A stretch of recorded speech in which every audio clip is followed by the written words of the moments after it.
Good afternoon, everyone.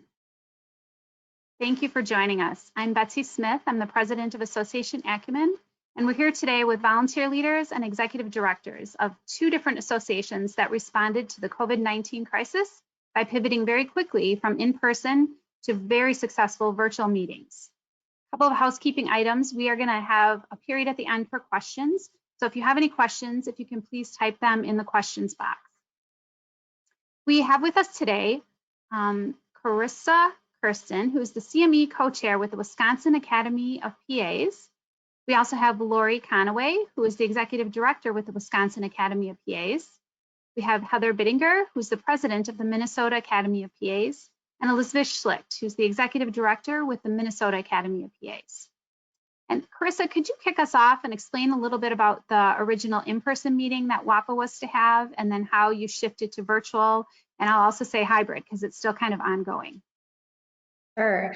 So we run 2 conferences a year, and the main goal of our conferences is to provide lectures that are accredited by an organization to provide CME or continuing medical education.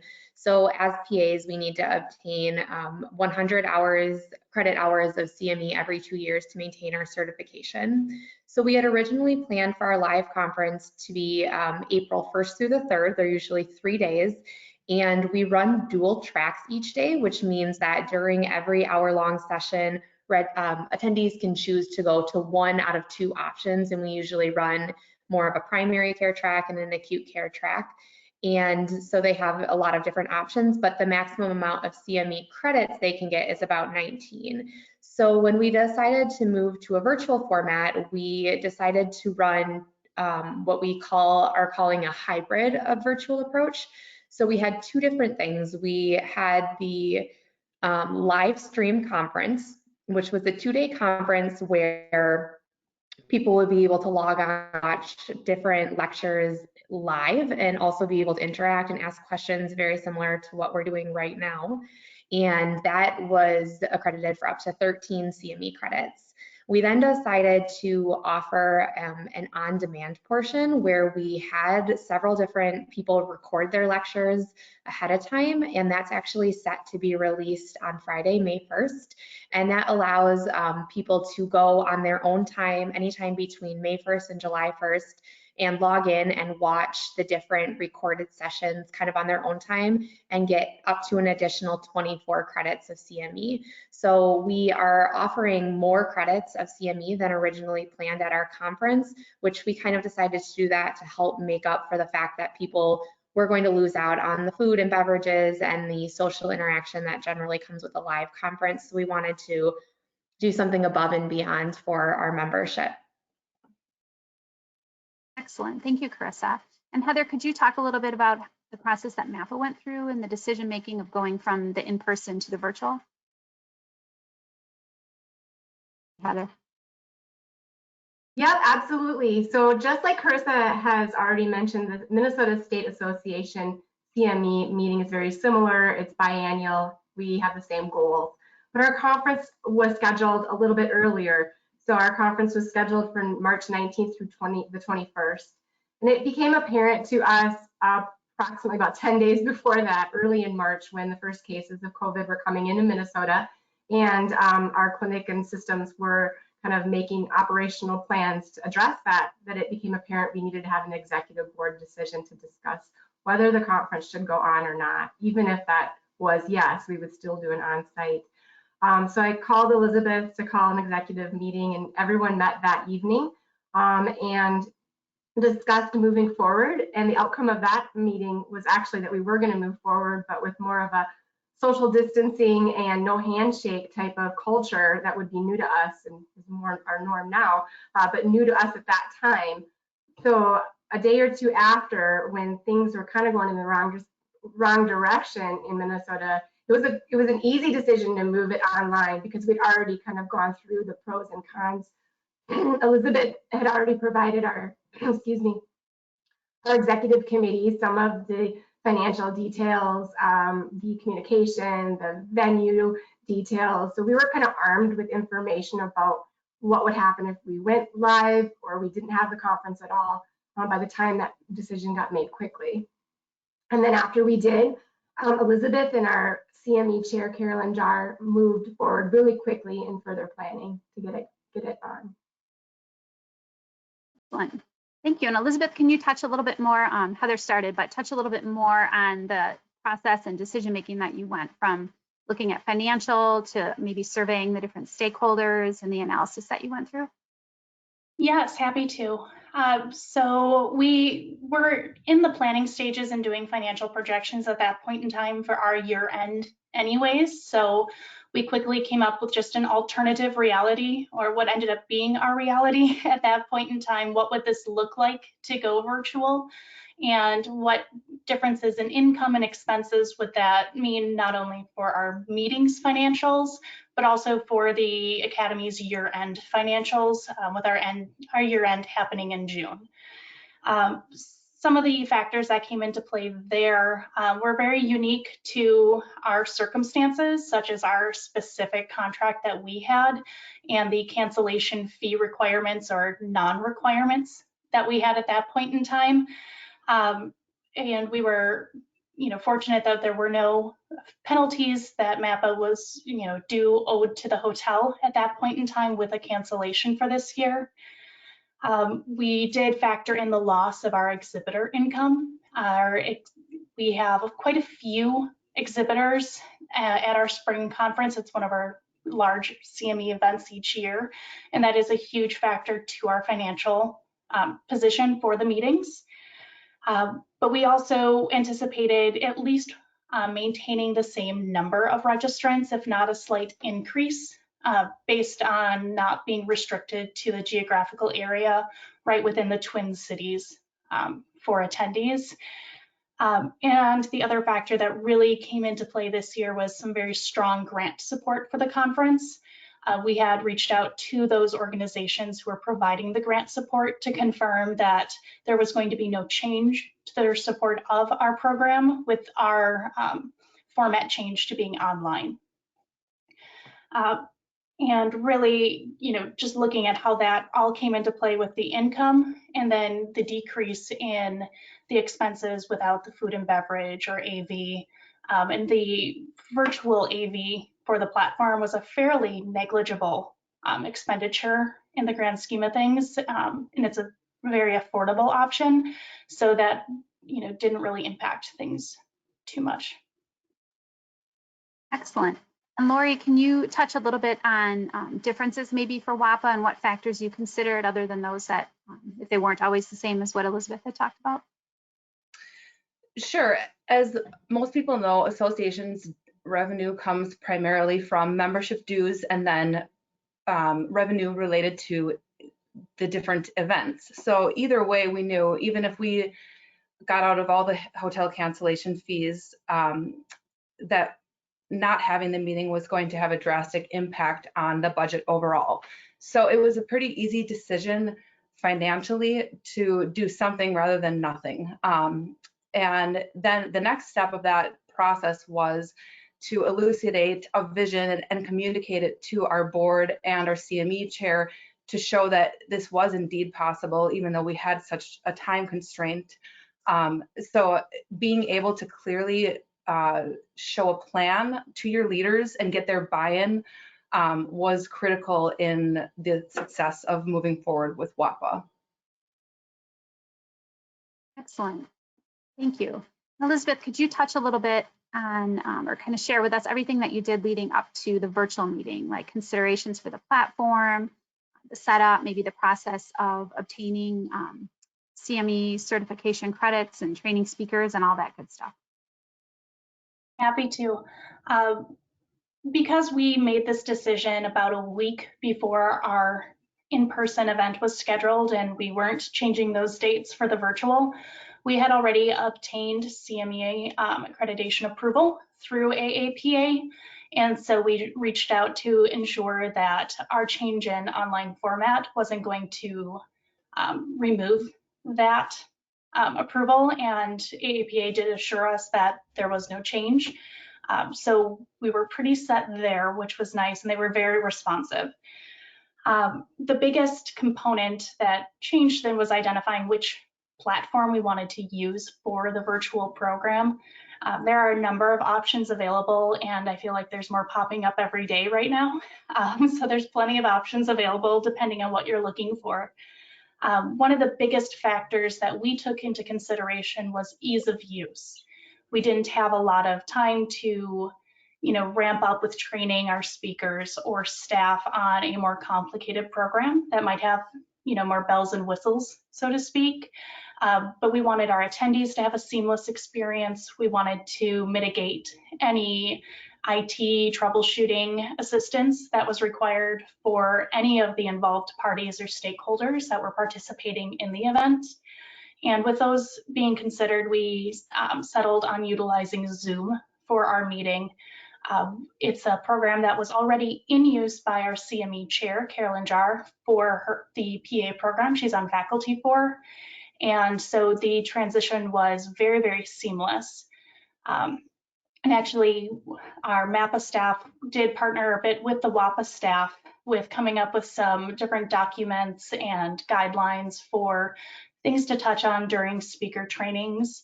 MAPA had a one-on-one training with each of our speakers in advance of the program, and that proved to be very helpful in ensuring everyone had a natural ease about them for their presentation, knowing what sort of technical hiccups we might experience and being able to, be at the ready for when those may or may not occur and really mitigating any sort of disruptions to the program.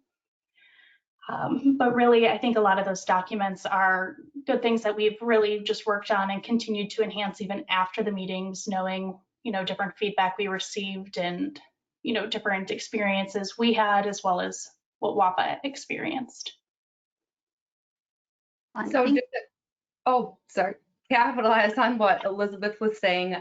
We realized WAPA did have the benefit of learning from a few of MAPA's experiences, and one thing that we streamlined a little bit was for the speaker trainings.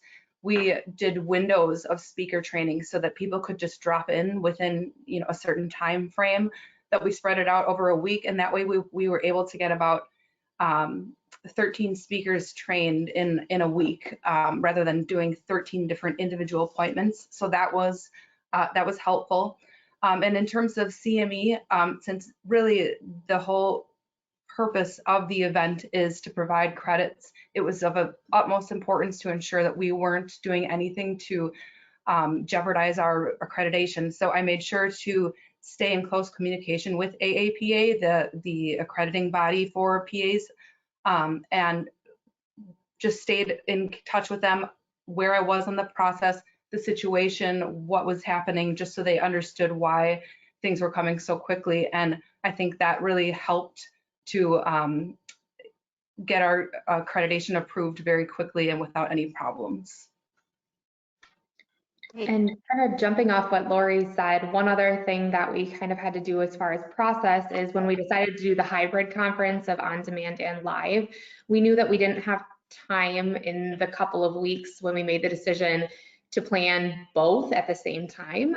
So we made the decision to focus initially on the live stream portion and then release the on-demand lectures almost a month later.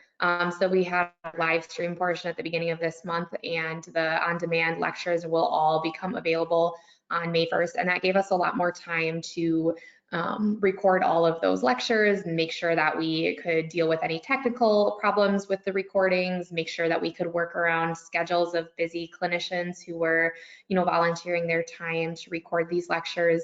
And so that is something that we kind of had to change, and we did, part one at the beginning of April, and then the on-demand portion coming out at the beginning of May. Excellent. And Lori, and when you and your team shifted very quickly, you shifted gears, how did you market the meeting and communicate the changes for both the live event as well as the on-demand? Sure. So for the live event, our primary audience that we were the currently registered, because we already had their attention, we had their money in WAPA's bank, so we wanted to keep our promise to them, give them what they paid for. So we made sure to be very communicative with them throughout the process. As Carissa said earlier, we did end up shifting the format of our program completely from what it was planned entirely. So then we wanted to make sure that people weren't feeling that they were getting something that they didn't necessarily pay for. So we wanted to be as transparent as possible to our registrants. And we did so by social media posts, live stream, live feed on our website. We made sure to answer questions in a very timely fashion in our daily meetings with teams. We kind of went over FAQs and made sure that we were telling our constituents all the same information so that there was no confusion, or as little confusion as possible. As far as sponsors, we had to collect a whole lot of information in a short amount of time. So we did so by using online forms for a lot of it. And that served not only, it gave them options. The form, instead of just saying, hey, do you want to cancel your booth? It said, hey, would you rather, do a product theater or an advertising opportunity or something like that? Or if you want to refund, click here. And that not only it serves several purposes, one of which is for our accounting, that we need that paper trail for cancellation. So just with one form, we were able to satisfy a lot of different things that we needed to. Great. And Elizabeth, how did you market your meeting and communicate, I guess, with all the different shareholders, exhibitors, and speakers, and registrants? Yeah, so the final decisions were really handled by MAPPA's executive committee, and then in the end, Heather and Carolyn as president and CME chair. So the first point of communication was out to our board of directors in full. We didn't want them to see it posted or get an email as a registrant before they were informed as a board member. So once the decision was made, I think within 2 hours, we had emailed out and communicated the full change to the, going virtual, and what that would mean to the, first and foremost, the board. Secondly, all of our currently registered attendees.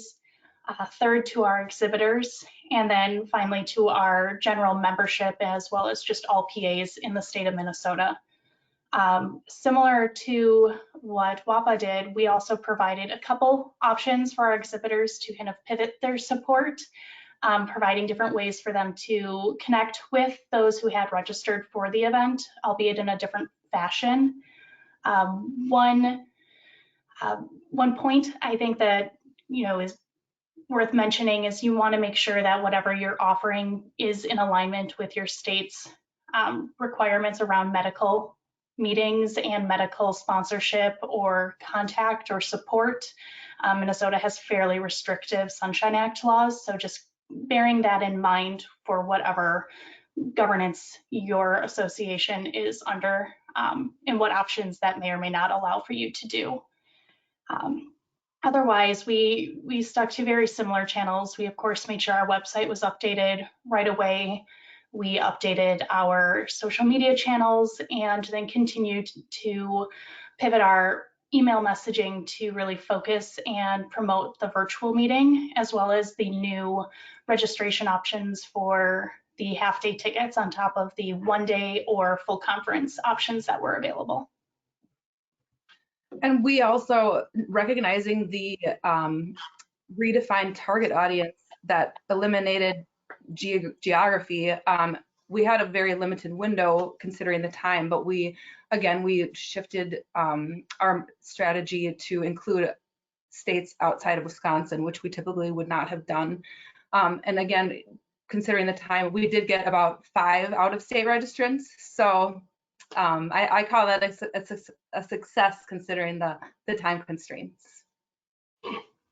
I would add that through grassroots levels on members and executive committee members ensued, that it allowed to capture some registrants we wouldn't have otherwise had, that included either PAs who had anticipated going to other conferences out of state that were no longer able to, or those who were now working from home by the time that week arrived, or even we had a good increase in student registration for the full day versus a half day student track, given that students were no longer sitting in class.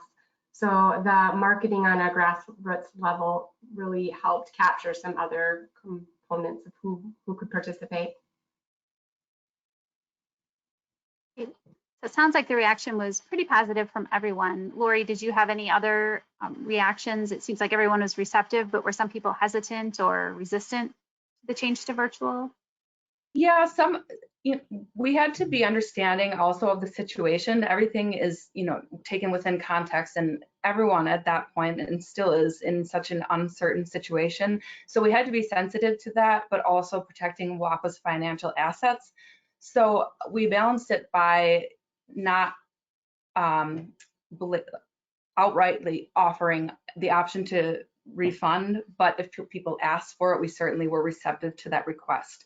But even with that strategy, we had very little drop off. We are still gaining attendees because of our on-demand component of it, but I'm confident that we will exceed previous registrations with the on-demand component. And in terms of financial implications, had we just not done any sort of conference, we would have had to rework the entire budget for WAPA for the rest of the year. With the efforts that we did implement, we are tracking right on where we're supposed to be. And with the lecture series, we will end up exceeding where we're supposed to be. So all in all, it was a very successful endeavor through a lot of coordinated effort. Did you have a similar situation, Elizabeth, with reaction from your different stakeholders? And then also how did your attendance vary from what you were expecting in person to when you switched to virtual? Yeah, I think overall we had a very similar reaction. I'd say it was overwhelmingly positive. People were excited that we were still going ahead. A lot of conferences at that point in time were just being outright canceled without offering any sort of way to engage with them. We had a number of new attendees that came in saying, I was planning to go to this other conference for CME this year, and I really need CME right now. So I'm glad that you're providing this option. We actually saw a recent record in total attendance for this conference, exceeding what we planned for with our budget or had planned for the in-person. And I think that a lot of that had to do with, one, yes, other conferences being canceled, but also a lot of the outreach from both our marketing efforts, but then those communications that Heather had mentioned that our board, our program directors for the PA programs in Minnesota were having with their students, and then just our members were having and really sharing throughout their social media. We saw a lot of uptick in engagement with sharing the announcements on social media, and I think that helped to really spread the word and increase those attendance numbers. I think the only negative we had was that we had a few exhibitors who were, for lack of a better term, bummed they wouldn't be able to attend. We did have a few cancellations there, but a number of them were just looking to push their commitment out to either this fall or even next spring. And Lori, what would you say was one of the biggest challenges you faced, or what was the biggest challenge that you faced? I would say we went not only from planning a live 3-day conference to a virtual hybrid conference, but we also did so while the safer from home order went into effect. So we shifted from seeing each other on a daily basis, 5 days a week, to suddenly all working from home. So having a centralized communication plan and making sure that everyone is on the same page was critical to the success. And so even with everything that was crazily going on, we were rushing to meet deadlines.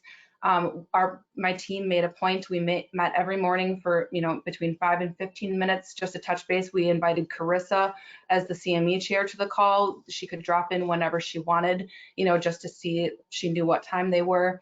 And so that way we knew that there was no duplication of efforts and that we were meeting all the deadlines that we needed to.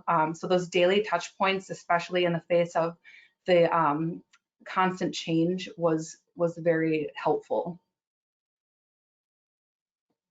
What about from NAPA, Elizabeth? What's the biggest challenge that you faced? Ours was definitely just the time frame from when we made the call to when our event kicked off. And, a lot of groups, as reference, you can reference it by seeing how many canceled. It can be almost you freeze because you don't know how you want to move forward, and to just not allow yourself to do that, to trust that you have a strong staff team, you have a strong group of leaders that you're working with, and a strong partnership, and that you can move forward through it. Don't get stuck on the we can't do this, to really, hone those creative bones and think outside the box and find alternative options. And I think, Heather, do you want to speak to, I think your panel that you had on leadership is a really great example of that. Yeah, I think so. I think having a growth mindset that it's how do we do that, not can we do that, is really important in a situation like this.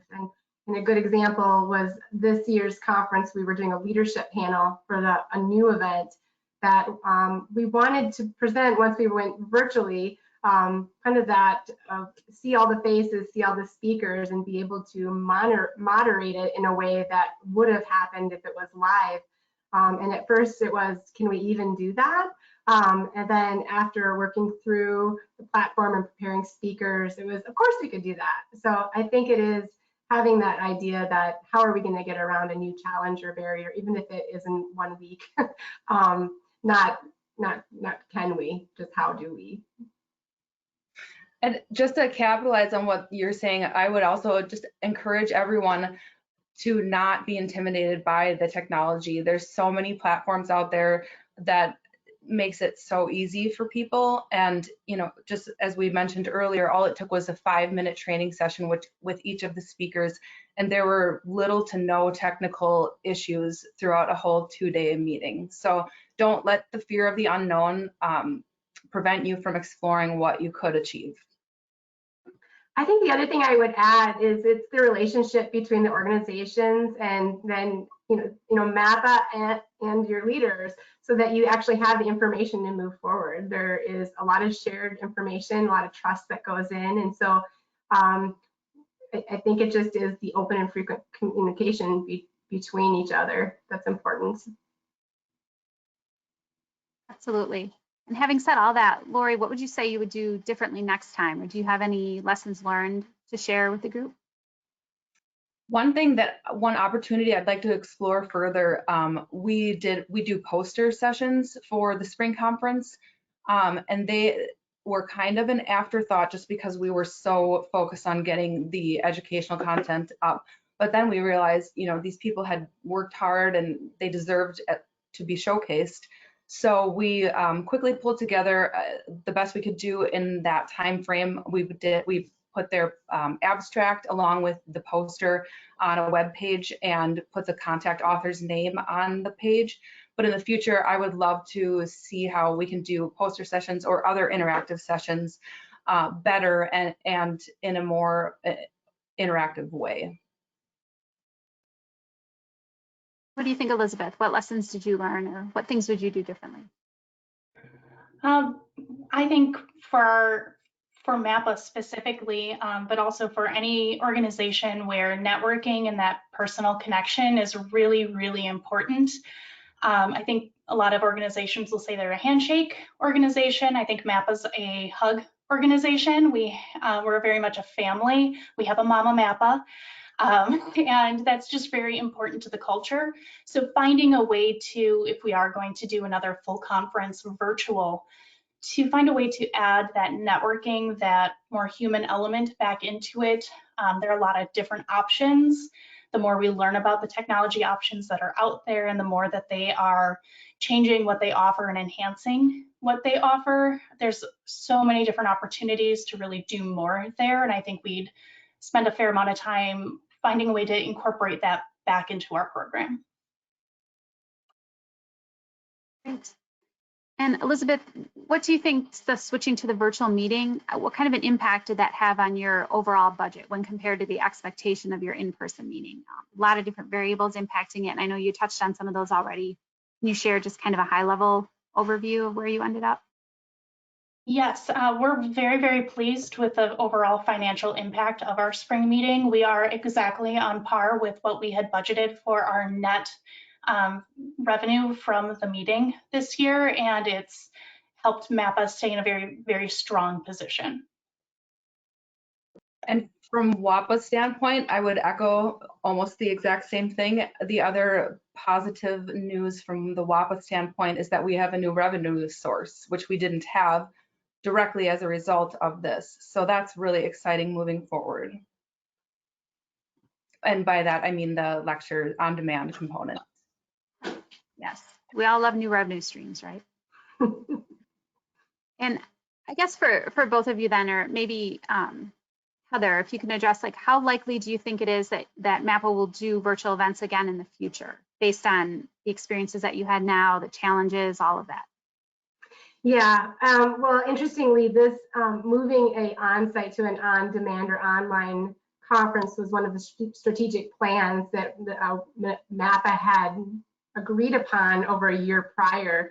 And sometimes when you have a strategic plan, you spend a lot of time and doing a lot of vetting, and then here we get to 1 week before venue, and then that strategic plan comes to fruition. So I think that we can check that off, but it also means to us that, you know, it can be done, and it can be done well, and it can be well received from our membership, and it can be for a financial gain to the organization. And so it works. And so, of course, as we gather all the feedback, anecdotally, we know that's been all positive, and hopefully see that in all of the written feedback as well. But most definitely we'll want to keep an online component of our CME there. In fact, we have a subsection, like a small pharmacology conference that happens in May that we're going to do as well this way. And are in discussions, as I'm sure WAPA is too, about fall meetings. So I think knowing it's a viable option and it can be done well makes it a positive experience to move forward and plan for. Great. Yeah, and I would echo what Heather said in that, like, we're already starting to explore what that could look like in the fall, to have at least some virtual component. And I can't believe how fast we got it all together in the spring, and what we could do with, you know, 6 months of planning for our fall conference at October. It's really something exciting to be thinking about. Lori and Elizabeth, do you have anything to add to future plans or your thoughts on that? No, I think really just echoing that, you know, this really, you know, lit a fire toward moving toward what, you know, had been identified as strategic goals, and I think shows just how possible things are. You don't necessarily need, you don't always need a ton of time to be able to implement some really creative solutions. Great. Yep. Bill, do we have any questions from the audience, or can we address any of those things right now?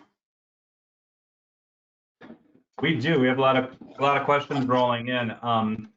Let me start with the first one here, and this goes for both associations. Maybe I'll ask Carissa and Heather to address this, but when you decided to go virtual, did you change your registration fees at all? And if so, did you offer refunds on the difference? For MAPA, we did not change registration fees, and we did not advertise or offer any refunds. And I'm not sure that we even got asked for that. No. For WAPA, we did not change our registration fees for the entire package. So that would be the live stream and the on-demand, because we decided to offer so many more additional CME credits than would have been offered at the live conference. We felt that, okay, if they aren't, you know, they paid X amount of money for 19 credits, but also food and beverages and the experience, and we're going to keep that same amount of money, but offer almost, I think we ended up with almost double the amount of CME credits, not quite, 1.5 times. So we felt like that was a valid way to handle that situation. However, our live stream event is done. That was at the beginning of April, and we're now marketing for just the on-demand portion. So if people had already paid for the whole thing, they get both. But right now we did lower the price if people missed the live stream and they still want to register for the on-demand. we did lower that a little bit since they'll have missed the 13 credits of live stream. Kind of like what Heather said, we didn't advertise that people could cancel, but if they contacted us, we refunded them and didn't cause any problems. And I think we had very few, like less than 10 people ask for a refund. That was helpful. And as it was mentioned before, we actually are getting more people registering for the on-demand, and we had a lot more students actually come in and register for our conference after that, after we decided to move to a virtual platform. Great. Well, I got a couple nuts and bolts questions here that I think I can actually just address for the audience. One of them having to do with the documentation or the guidelines we used for speaker training with Zoom, and asking if that's something that we can share. And I don't see any reason that we couldn't put some type of a document together anyway to share with the broader association community. So you can learn from us. So we can get something out in the next couple of weeks on that.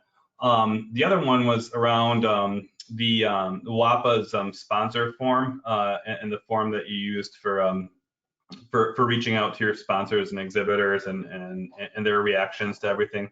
Lori, is that something, or Carissa, is that something that you think would be handy for other associations and that we could share with them?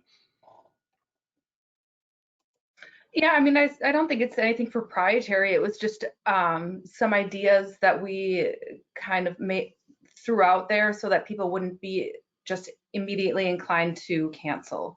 So yeah, I mean, I don't see why we couldn't share that. Correct me if I'm wrong, Lori, but wasn't it more of kind of a survey where then it just captured everything within Smartsheet? They just kind of. Yeah. Okay. So I'm not, yeah, if it's the questions that the people are interested in, or yeah, Sure. I'm happy to. Okay, thank you. Let's jump into the next one then. This one I'll bounce back to Carissa and Heather. Can you talk a little bit about how you see the future beyond this I guess the post-pandemic world? Do you see the dual format of meetings being a norm in the future for your organizations? Yeah, I think so. I wish we had time to do the on-demand like WAPA has been able to do. That was also a second part of our strategic plan, because I think the demand for that continues to grow before COVID. And I think that's only going to expedite it now in terms of consumers wanting this product in a variety of ways that fits their lifestyles. And it's often something, you know, everyone in the medical field needs continuing medical education credit, and organizations are not always increasing their budgets for people to travel and go to places and be on site to do that. So I think it would be a responsible look to our future for the, you know, meeting the needs of our customers and for a dual option to continue. I think that's what we'll see our consumers want. And I would say absolutely. I think that I never see WAPA going to a permanently online format. I think that the benefits of just the connection and the networking, like Mappa said, you know, you go to these conferences with the same several hundred people year after year, and it's a time to reunite with classmates from PA school and people in similar situations. So I definitely see us continuing with some form of in-person post-COVID-19, but I do see there being an online component as well. And I don't know if that would mean, you know, one in-person meeting a year and one virtual meeting a year, or if there would be both, you know, for fall and spring, there would be an in-person component and a virtual or on-demand component, or a live streaming component of the in-person talks. You know, I don't know what that could look like, but I do see that being a big part of our long-term plan. I would only agree, giving up the in-person is really hard for those relationships and even for award winners and their families. So, you know, oftentimes that's a time to celebrate people's accomplishments. And so being creative about how we recognize people for their work and their contributions, either in our newsletters or at a future conference. But I think that is an important part of any association membership, is to maintain that collaboration and collegiality. And so, yeah, I agree. Giving up the in-person completely probably isn't in the cards at all.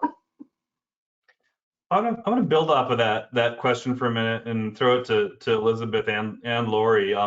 In the broader association world, beyond PA, or maybe perhaps even beyond medical groups, how do you see this experience of us having to do these hybrid and virtual events changing the way we do conferences in the future? I don't think that there's any way to go back. I think there's a term that's being thrown out just in general to the way of life that we've had is, we have a new normal. And I think that that's a perfect nomiker to use for what we're going to see for meetings and associations moving forward.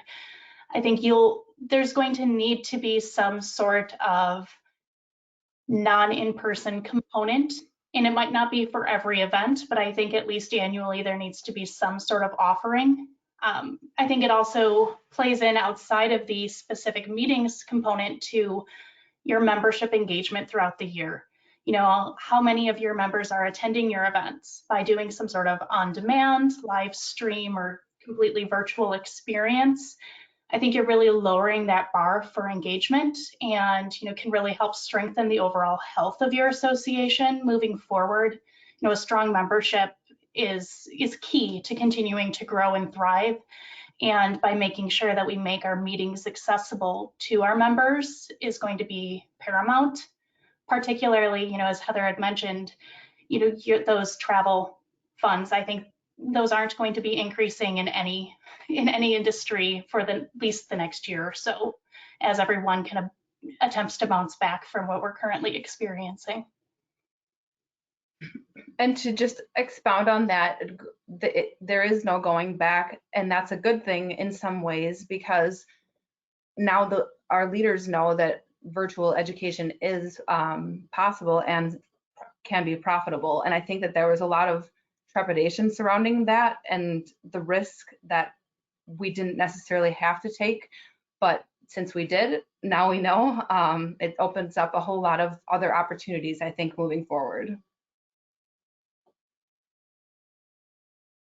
Great. Next question I got in, and I'm going to pose this one for Carissa. One viewer is wanting to know why there's the lag time between the live session and the on-demand sessions. Is it because of post-production, or are there other factors at play? Yeah, that's a great question. Ideally, if we do this in the future, we would release them all at the same time. But I believe we made the decision to move to an online conference right about the middle of March. So we had about 2 weeks to pull this together before our live conference was supposed to take place at the first 2 days of April, or April 2nd and 3rd. And we needed to have our association members record all of the conferences and then do a little bit of editing for the on-demand, and then also get them all up on in like a secured website where people can go and view them. And like I said, we have recorded, I think, about 30 different sessions, and we just didn't have time to record and edit and upload all of those sessions and prepare for the live event. The other thing is we had to really work around the speakers. If you will appreciate the fact that every single one of these speakers works in medicine. And when this all started, we were having meetings every single morning around COVID. And so was almost everybody else. We had speakers in infectious disease, we had speakers in pulmonary and critical care and emergency medicine. And so everybody was really working overtime at their other primary jobs trying to prepare for this health crisis. And so to ask people to record right away ahead of time it just wasn't feasible. Now, if we do this again in the future, say for our fall conference or something, and we had 6 months to get all this together, we would release them simultaneously, but it just wasn't going to happen. But I think it's actually kind of nice because it also gives us another wave of marketing opportunity, and to kind of get more people who maybe missed the live stream at the beginning of the month, the opportunity to join in and participate in the on-demand portion that will open up May 1st. And just a point of clarification, so the on-demand component is completely separate from the live. Part of that, it seems duplicitous at first at face value, but part of it was because when we first started gauging interest with the speakers, some only would agree to be recorded or to give a live session as opposed to recording. So then we gave the people who would only do live kind of not preference, but we had a timeline that we had to abide by. So we scheduled them into the live, and then the on-demand is actually completely separate lectures. It's totally separate. So we focused our initial wave on the live, and then our second wave was capturing all those recordings, which we did through Zoom as well over the past month. That'll be released Friday.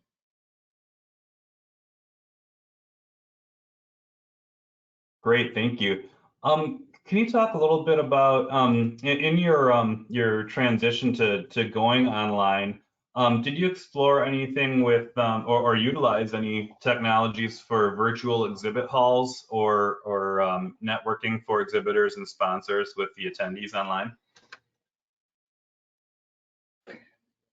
We did look into it briefly, but the price point of what they were asking just did not fit into our budget, and we already had sufficient interest from we did mini product theaters, so there really wasn't a need to do that.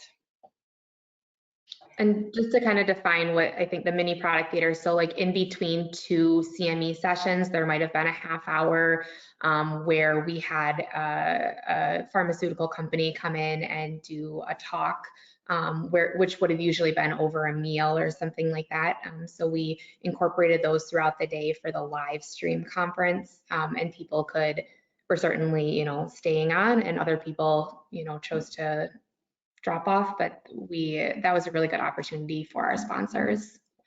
And also from the sponsorship side, we can give them tangible, actual, results of who was listening into their presentation, which is kind of a novel thing that we haven't been able to do before. Kind of on the flip side of that to an extent, we had not really explored too far into that for MAPA.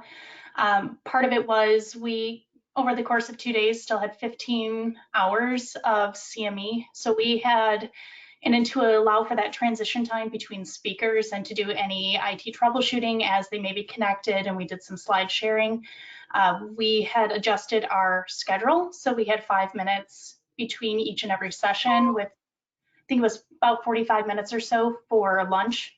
And we didn't really have time to fit in an online exhibit booth unless people wanted to join at 5:30 in the morning or stay on till about 8 or 9 o'clock at night. And that was just not going to produce the type of engagement numbers that our exhibitors would be looking for. Maybe along the same lines, but on the speaker front, did either group have any speakers that backed out or refused to participate virtually that you either had to replace or eliminate their sessions? Yeah, I can speak to that because that was a lot of work. So we sent out a Smartsheet form to all of the speakers asking 3 questions, or about 3 questions. We asked, A, are you willing to participate virtually in like a live stream event? B, would you prefer to record your talk? Or C, are you no longer interested for whatever reason, or no preference? And so we got all that data back, and then I spent a lot of time kind of going through that and seeing what fit into what section. We did have probably a handful of speakers, I would say 6 or 7, that did not want to participate, and for a variety of reasons. We had one who was supposed to do a talk on fever and the returning traveler prior to COVID, and obviously the complete approach to fever and a traveler after COVID kind of made his entire talk not quite relevant, so he declined. We had another couple who were their schedules were just ramping up and they just weren't going to have time. And then we had a couple who their presentations were designed to be very interactive with the audience, and they just didn't feel that that would translate well to an online format. And so I work really closely. So I do the spring conference, and then I have a colleague who does the fall conference. So for anybody who kind of that was their response, I forwarded their information right along to our fall chair, asking if they'd be interested in doing it in the fall, and most people were very interested. That then left us, you know, some short, and so I reached out to all of the rest of our CME committee, and as well as the different academic organizations in the state, asking them if there were any speakers that would be willing to record a talk for us. And we had an overwhelmingly positive response. People saying, oh yeah, I gave this talk, you know, at Grand Rounds, and I obviously couldn't come to a live conference, but I'd be happy to sit at home and record it since I've already put the work into putting this talk together. So we had a lot of people. We also had some people who were supposed to present a talk at a different live conference this year that had gotten canceled. And so they were just really excited to have the opportunity to present the talk they had worked so hard to prepare when the other conference had gotten canceled. So we had a lot of other people that were able to jump in and fill in the spots of anyone that might have not been able to present. As far as MAPA was concerned, we really didn't have anyone who wasn't willing to do a live streamed presentation. We did need to rework the schedule a bit and schedule around different changing, you know, say clinic hours or whatnot, as everyone's schedules kind of got thrown for a loop. We had the benefit in a way of occurring before any of the stay-at-home orders or before the cases really started to multiply exponentially. So I think we, in a way, benefited from our timing in that respect. But we didn't have anyone who was unwilling. We had a few that definitely made use of an hour or two of speaker training to get very comfortable with that presentation. And I'm not sure it's everyone's preferred way to present, but they were all game and willing to give it a shot.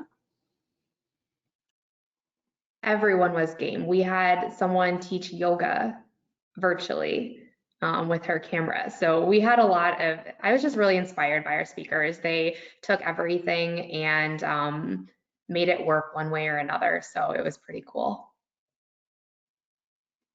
I think that's the interesting part of the timing of all this, because when both of our organizations made these decisions, you know, a month ago is like a world ago almost. So some of these things, such as, you know, learning yoga or things you can learn online, just in the last 2 weeks seem a little bit more normative than how inspiring it was in the weeks past when this was first starting.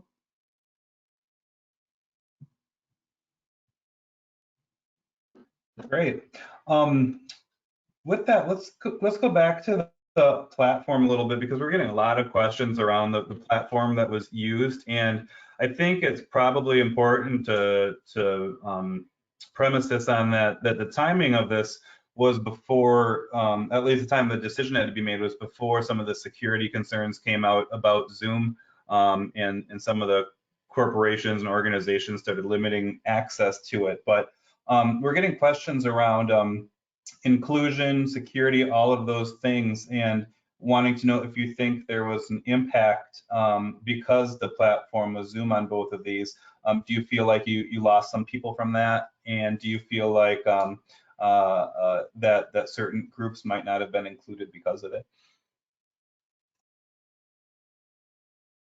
Yeah, oh, go ahead, Lori. I was just going to say, I think we just missed the Zoom bomb fiasco. Our conference was over before it even started, so that didn't deter anyone. And I didn't, as far as preventing from anyone from participating, I did not hear anything to that effect. Yeah, I'd echo that.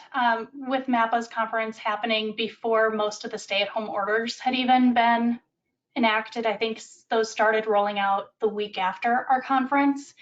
Zoom wasn't nearly in as heavy use. I think a number of educational institutions were still using it as their preferred platform.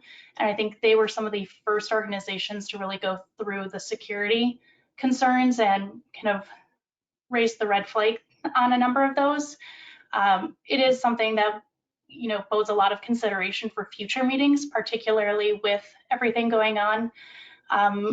In a number of ways, we're lucky that our next meeting that's under consideration for a live stream component isn't until, for MAPPA, at least September. So there's a lot of time. And as we found out, we're talking about things that happened a month ago, and we're in a completely different world right now. So there's a likelihood that those might not be prevailing concerns at that point in time, but definitely something for upcoming meetings to keep top of mind, because I think there is a lot of prohibiting Zoom going on across many different industries at this point in time.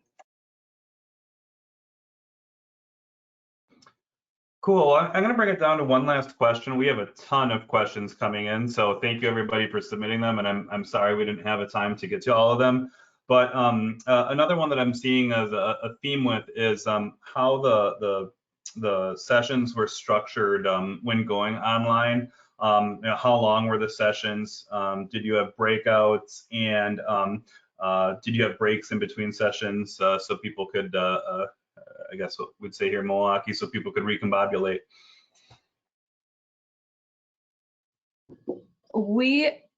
Our sessions were, we wanted to do 1 credit a session and 60 minutes a credit. So we tried to stick to the 1 hour for each of ours. And we did a little bit different than MAPPA because we did not emulate the in-person schedule. We actually built in some buffers just for those technical difficulties. So there were 15-minute buffers in between each of the sessions, which, we encourage people to get up and take a break. And for the on-demand portion, we didn't worry quite as much since we're just recording all of those and we'll release them. So I think we have anything from like 26 minutes to an hour and a half length. And then we just went back after and applied for CME credit based on the length of each session. So for some people who maybe were worried theirs was going to be shorter or longer or whatever, we encourage them to do the on-demand portion instead. Yeah, MAPPA traditionally has 45-minute sessions at our conferences, which allows some time for Q&A. And then we typically do 2 to 3 sessions back to back. We do have a number of sessions that were about an hour and a half or 2 hours, depending.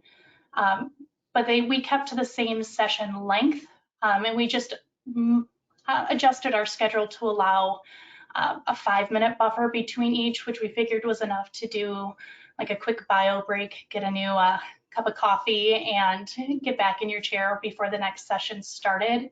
And it was fully moderated, so you had a little bit of an additional buffer as we presented and gave an introduction to the next speaker. And I think in hindsight, 5 minutes would have been okay. 15 minutes between every session did feel a little bit long, but again, this was all new for us and we really didn't want someone to get cut off or fall behind or anything like that. So I think it was fine for the first time, but I think in the future, we'd probably shorten that a little bit, if you agree, Lori.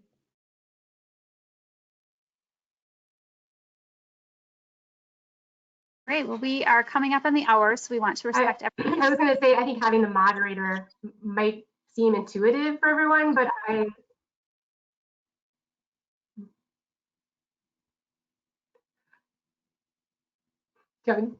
just think a moderator is really helpful, and it seems intuitive that you have one, but I wasn't assuming that would be the case in the beginning, and not having experience attending or participating in speaking at an online committee or online conference. I think that really tied it in really well. It made the transitions really smooth, and it did kind of make more of that conference feeling versus I'm just popping in for a particular lecture unit.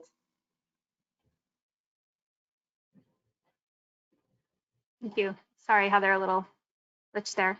But thank you all of you for joining. Thank you, Elizabeth and Carissa and Lori and Heather, for sharing all your tidbits and the wisdom and the experiences that we went through. And we hope all of you had a few tidbits you can take away. And we are thankful that you joined us today. And we hope you all stay safe and have a great afternoon.